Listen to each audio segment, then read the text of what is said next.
Why are all dream garages so bland? When did we collectively agree that white, gray, and black is the ideal color palette here? I was not invited to that meeting, clearly. I am on a mission to make my garage functional while still remaining beautiful and inspiring to me. And big thank you to Shopify for sponsoring this video.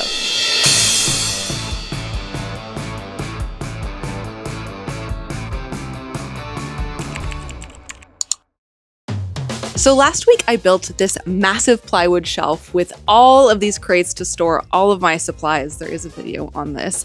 And I'm really loving this primary color and light wood scheme that we have going on here.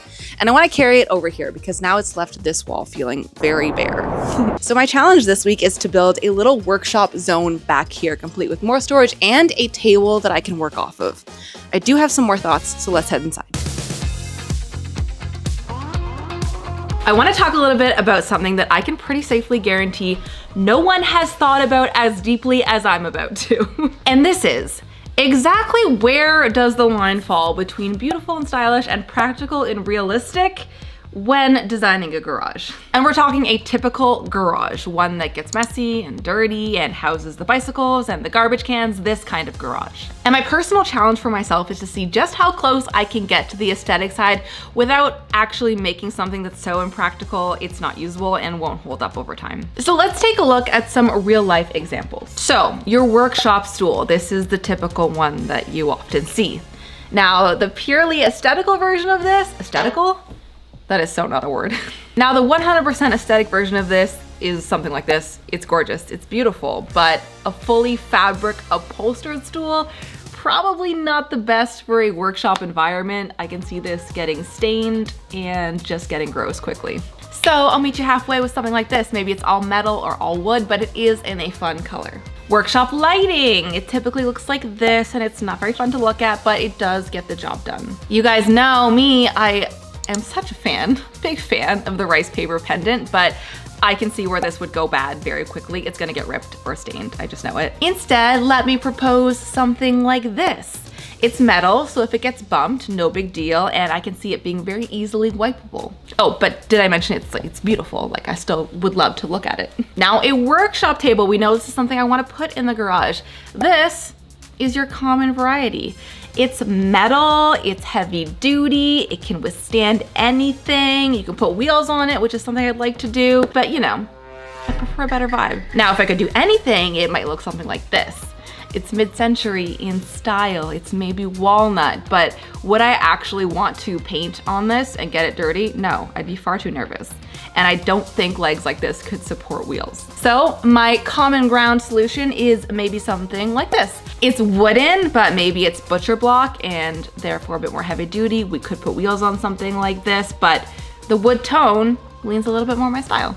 And I love that. Now, art is another thing to consider because of course we want art in this space, but probably don't want something in a typical glass picture frame because I can also see that getting bumped and broken. So some good alternatives would be like a framed canvas art, or some picture frames like the IKEA ones come with plexiglass instead of real glass. Or you could try this DIY metal picture frame that we made recently with this piece of art in it that I just love so much, which just so happens to be our very own art and is available on our shop. Which you might be amazed to know that getting the shop up and running was actually very easy to do with the help of Shopify, who happens to be today's sponsor. If you're not already familiar, Shopify is a powerful set of tools that helps you start and manage your business, whether online or in person. Yes, in person too, because you can set up an online storefront and then sell your products physically in person, and all of your inventory and customers seamlessly sync up. How convenient is that?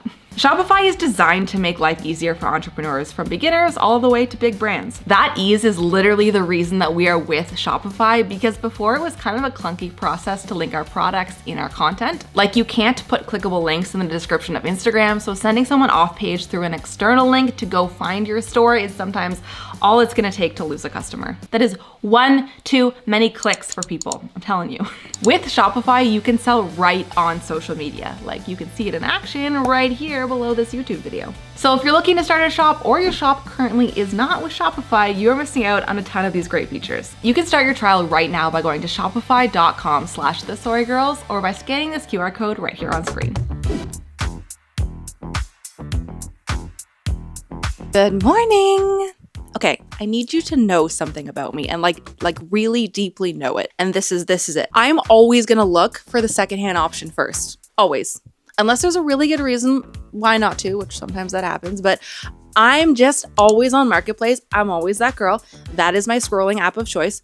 Marketplace. Is that a dangerous app to be the one that you're always on? Yeah. Spend a lot of money there, and I'm embarrassed to admit it. Actually, no, I'm not, because, and I'm this way for multiple reasons. Number one, I just believe that there's too much new stuff in production all of the time. It is a never-ending cycle. There's always stuff being made, so much stuff. There's not enough people to buy all of the stuff that's being made, and therefore so much of it is just going in the garbage. And that does not make me feel good deep down. Which is why myself and the whole TheSorryGirls brand just really believes in using what we have first. So when I say we, I mean thrifting, or if it's something you already own and you can repurpose it, reuse it, amazing. And reason number two is that I think you get the most interesting spaces when shopping secondhand. And that's because you find those weird, unique, maybe one-of-a-kind pieces or products that haven't been made in a long time, so not a lot of people have them. You just get the most character when thrifting. So literally all that to say, I found some tables. I actually found two of, I think, the same table, which is very exciting and kind of rare. I actually think they're kitchen island carts, but I think they'll work perfect for a workshop cart. They look to be solid wood, which means they'll be pretty heavy duty and hopefully great to work off of. And we're gonna go get them right now. Let's go.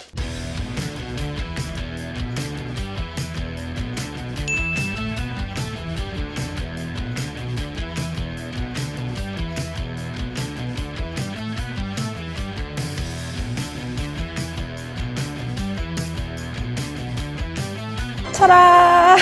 So, these are my tables. These are my ladies. As you can see,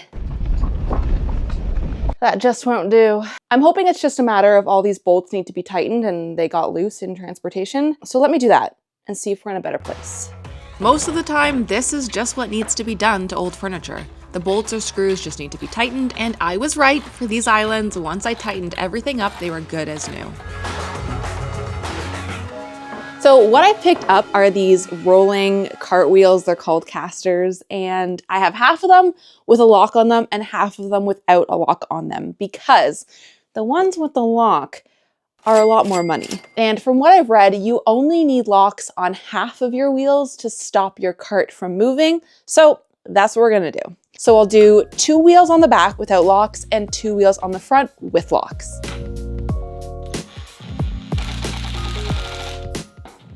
Very nice. Very multi-directional. Wheels are on. I also had to put on the heated vest, which, can I just for 1 second tell you about this thing? Austin got me this for Christmas a few years ago, and it is hands down one of the best gifts I have ever received. It's a vest. It has a rechargeable battery in it, and you hit the little button and it heats up. The amount of hours this thing has clocked doing work for me. I think of my life as before heated vest and after heated vest. It's so good. I will try and link this one below for you. But anyways, wheels are on. Let's flip these over and see if these carts work the way that I'm really hoping they do. Oh, that made it tall. I did not factor that into the equation. I think it's okay though. Yeah, I think this is still a fine working height. But oh my God, that's nice. Yeah, okay, that's really good. Wait, do the legs look silly being up on the wheels? No, they don't, right? Tell me I'm wrong. But wow, okay, that rolling action is so nice. Perfect. Literally, truly perfect. Sorry to cut out my sniffles because it's just cold.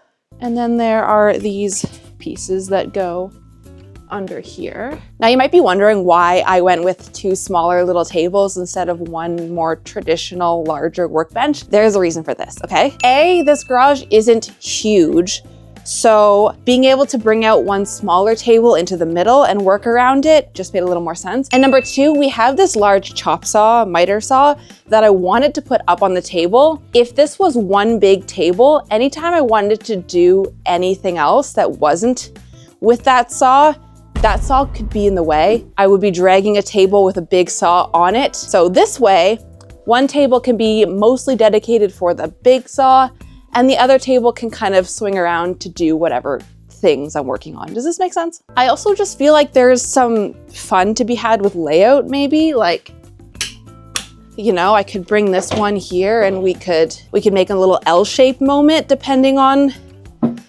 what's happening. I don't know. Modular furniture is just that girl for me. Don't know if I'm gonna be able to lift this saw. We're gonna find out. I have to say, I'm very pleased with how this is all coming together. This light blonde wood tone is bringing this homey element to the space that I really feel like it was missing, which, speaking of, this gray cinder block wall is really not doing it for me in the hominess factor. So I would love to see if I can do something about that. Now, we are not in a place to be finishing this garage. Like, we don't have plans to drywall it or any of that. Like, it's still going to be a garage at the end of the day, but maybe this wall doesn't have to look like that. So I've been thinking I want to do a corkboard wall just in this area, but big enough to cover this cinder block. And I know what you're thinking. Corkboards have been done before in elementary school. But this is not your grade school teacher's corkboard wall I have in mind, okay? There is a very specific type of cork that I've seen on Pinterest, and I don't know what it's called, but it's a much more textured version of cork. It almost is like wood grainy in nature, which would make sense because I think cork comes from a tree. Please fact check me. And I would love to figure out if I could somehow get that type of cork and put it back here, because I can see that being really beautiful. So let's see if I can track down whatever this type of cork is, and let's build a giant corkboard. I'm excited. So I've been doing a quick reverse image search, and I think this product is technically called cork stone, and I've only been able to find one supplier near me that maybe stocks this. And trust me when I say it's the most low-qual photo of the product ever, that I feel like this is risky, but I'm willing to try it for science, for us. So I've placed an order, and I'm just gonna have to hope that it's what we're looking for. The description isn't the most descriptive either. Is a tensile strength of 58 PSI any good, Austin? Sounds hardcore. Hardcore! Half-inch thick, comes in sheets. I don't know. I'm just gonna do it and hope for the best. We'll see. Okay, it's been a few days, and I think, delivery of cork has come in. I gotta be honest, this box is a lot smaller than I thought it was gonna be. So I'm a bit nervous that we either have enough or that this is even the right thing. But let's unbox it and see what we have. Ooh, okay. She looks promising so far. Do you see? Do you see? Okay, interesting. I just initially assumed it was a different type of cork altogether, but this is a veneer on the front and the back is your traditional corkboard cork. Maybe this is just less expensive, so use the bulk of it for this type of cork, and the nice, fancy, maybe harder to secure cork goes on the front, but that's okay. That's all we need to see anyways. This is truly stunning. So I guess now it's the question of, do I have enough to make a giant corkboard? I guess we're just gonna have to lay this out and see what we have. I will do my best to link resources for this in the description below.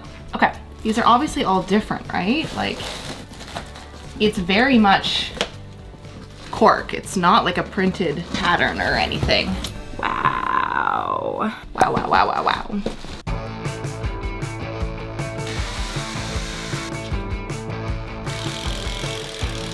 If you want to do this, I'm gonna guess you're probably making a much more reasonably sized corkboard and not a 12-foot long one. If you were gonna make a much smaller sized corkboard, you could certainly build this on the table or on the ground and then hang it on your wall. That's probably the easiest way to do this. But because I'm making something so large, I'm gonna build it on the wall. And as for how to build it, it's pretty simple. It's just going to be a giant piece of plywood for the back, and then we will glue all of the cork pieces on top. I'm pretty sure that's how regular cork boards are made.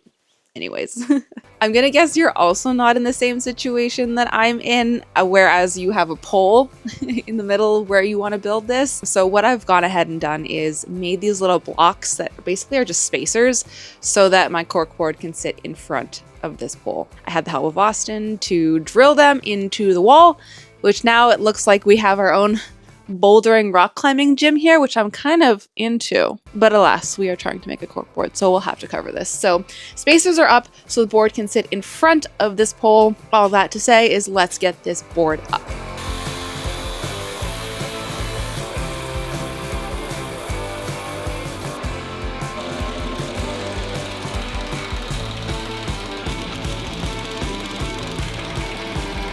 The back of the cork board is now ready, so we're on to installing the actual cork.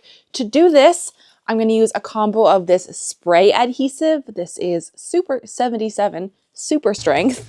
I just found this at the hardware store. And then I also think I'm going to use some nails out of my nail gun just to tack the corners so that it doesn't fall off while it's drying. Okay, that's amazing. So easy to do. And because the cork is so textured in like coloration, you cannot see those nails at all. If you were making this at home and you were able to do it on the floor or on a table, I don't think you would need the nails. I think you could just place something heavy on it and let it dry. But because I'm kind of working against gravity this way, we're going to use a few nails.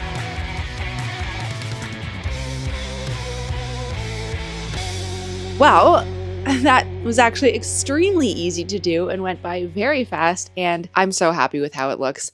I love that I was sort of forced in a way to build it off the wall to accommodate for the pole, because now it kind of looks like this floating cork panel, which is really beautiful in my opinion. But now that the big stuff's kind of out of the way, I think we get to move on to some of the fun, smaller details like lighting. This light might look familiar, and I had it in my inspo board at the beginning of a potential really good light for this garage, and I do want to use it. Now, this is not a new thrift find by any means, but it's one of my best thrift finds. This is an authentic Polson PH5 pendant light. I found it at an antique store for $90. Obviously, it came home with me. I did have this originally hanging in my bedroom, but since we did that big reno project there, it's been sitting unhung for so long, which is such a shame. So today we're gonna use it. Now, the problem that I'm dealing with is that this light has a fairly short cord and it's a hard-wired cord. The space in the garage does not have a place to hook this up, so we need to do something about switching out this cord so it's gonna work for me. I do feel like this is a problem many people experience, especially renters. If you're in a place where you can't hardwire something, but you still want a light, you want a plug-in option. So here's what you can do about it. This plug-in light cord I purchased online. It came in a bunch of fun colors, so I thought, let's go with this nice maroon here. And all it is the plug on one end and then just two exposed lamp wires on the other end. And the other thing we need for this is this product. This is a light socket base. When you hook these two things together, you essentially have a plug-in light cord. Now you might be wondering, can't you just buy a pre-assembled plug-in light cord and put a pendant shade on it? Yeah. Absolutely. And if your kind of light comes apart that way, where it's easy to just swap out a fully assembled cord like this, do that. It's much simpler. But in my case, why am I not doing that? Okay. But in my case, I need to get the cord running through the middle of this light, so either the bulky socket end or the bulky plug end is not gonna fit through this, so I need to be taking it apart anyways. So why not go the DIY assemble it yourself method and get a fun colored cord while you're at it. The first step is disassembling the old light so we can take out any of the necessary parts that we need. So now here's what I'm not gonna do is give you any official formal advice because I'm not a licensed electrician, but I can tell you what I did and also advise you to do your own research and follow any instructions that came with your lamp pieces. So here's here on the cord, we've got a black and white wire, and on the back of the socket, we have 2 little screw areas where those wires are going to go. Now, inside this socket, you'll see a little prong piece. This is where the light bulb screws up against to connect. The little screw that's connected to this prong, it gets the black wire, the other screw gets the white wire. And again, do your own research, consult an electrician.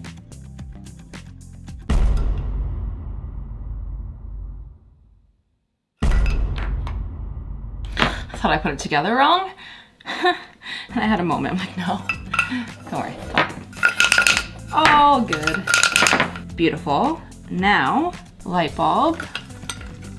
Okay, it's looking correct so far. Now let's plug it in. Yay! It's always a good day when the things work the way you want them to. Okay, now we have a perfectly plug-in-able pendant light that we can go hang.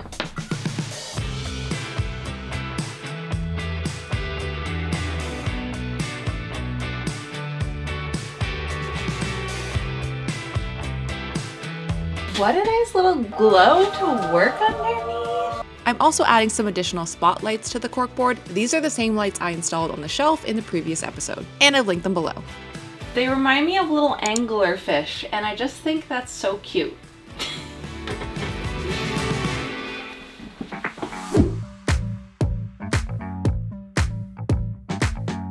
Last day! Because I really think the only thing that's missing are just some bits of final touches to bring some personality into this space. Actually, starting off with something that leans a little more function than pure personality, but the color is where the personality shines. Hold on, let me adjust.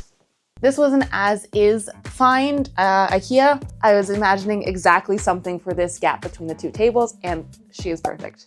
Plus, this will be awesome storage for small things like screwdrivers and like little tools. Oh no, it's missing one of the tags, but that's okay. That's what you get when stuff is somewhat secondhand. I don't know if that's how as-is works. Anyways, I love her.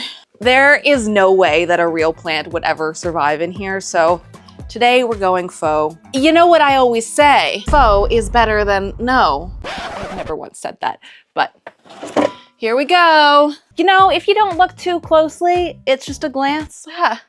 There is life in this shop, and I feel inspired because of it. This is a little clock that I thrifted a while ago. It's General Electric, but on the back it says made in Toronto, which I feel like you just don't see that anymore. So I think this will be a very cute little workshop clock. Little shop clock, you know? Keep the projects on track. Now for art for this space, I've made this print this is a quote that's got me through so many projects over the years. First, make it exist, then make it good, because I really hope I'm not the only one, I struggle so much with having to have the idea of something 100% right and sorted before I can even begin, and that's not practical. This gives me permission to just start. It doesn't have to be right, just start. It's much easier to edit something once it's in the works. So if this resonates with you as well, I want you to have it in your home. Link in the description below.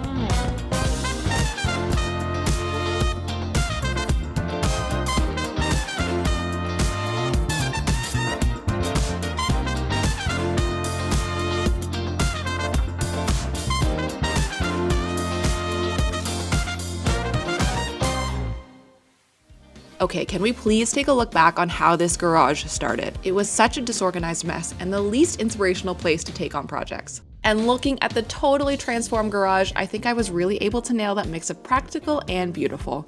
And what a sense of relief I now feel walking through this space.